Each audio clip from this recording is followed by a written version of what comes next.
this is the debut feature-length effort by Alan Yang as a writer-director. But he has written a ton of stuff before, like episodes of Parks and Rec and Master of None. So he's definitely not new to the business, but handling a full-length movie is always a different kind of challenge. But how did he handle it? Did he do a good job? I would say yes, not too shabby at all. Because the story here follows a young boy in Taiwan who grows up to be an old man in the States. And the movie jumps back and forth between the old him at the sort of current day and him growing up, getting married, having kids, all of that usual stuff. And I mean, it doesn't really get into a ton of detail about his childhood or anything, because I guess a lifetime is a lot to deal with, and this is just a 90-minute movie. So it chooses to mainly focus on his marriage, and primarily the first couple of years of it actually. And meanwhile it also deals with his current day relationship with his daughter, which is not ideal. So the story here is more or less twofold. You have the part about his marriage, and then you have the part about his relationship with his adult daughter. And it's a deceptively simple and toned down movie with apparently not a ton going on. But somehow it still managed to be compelling and to tell an interesting story. Basically about a man who made certain choices in his life. He chose to make some compromises, some sacrifices, and as a result it changes him as a man, on the surface at least. Fundamentally beneath it all, he's still the same man he once was. But because of the circumstances and the previous years and decades, outwardly he's become someone else, and perhaps he's not even himself very happy with that change. And we get to see the gradual shift and how his choices alter him and make him into the old man he is. And I think all of that was very well handled, and I really liked how simple but effective it was. Although I will say for the majority of the runtime it did feel like quite a bummer of a movie. And it honestly just made me feel sad for pretty much everyone involved. No one's pretty much the winner in all of this, although I will say that toward the end of the movie that does change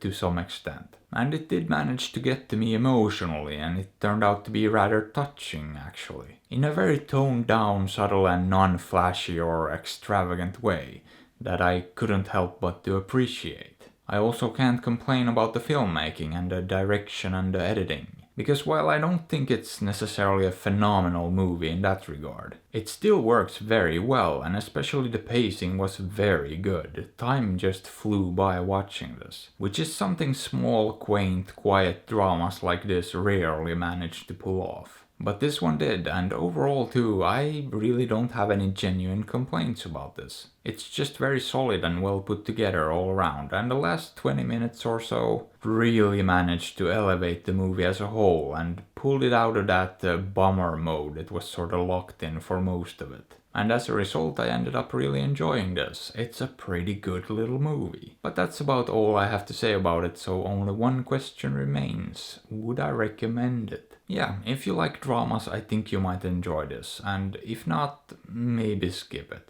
Or you could also not do that. After all, I'm not your dad. But hey, what are your thoughts on this? Have you seen it? Did you like it? Let me know. And if you enjoyed the video, maybe give it a thumbs up or sub to the channel, because that would be fantastic. And if you'd like, you can also support me on Patreon or PayPal through the links in the description. And as always, I appreciate you and thanks for watching.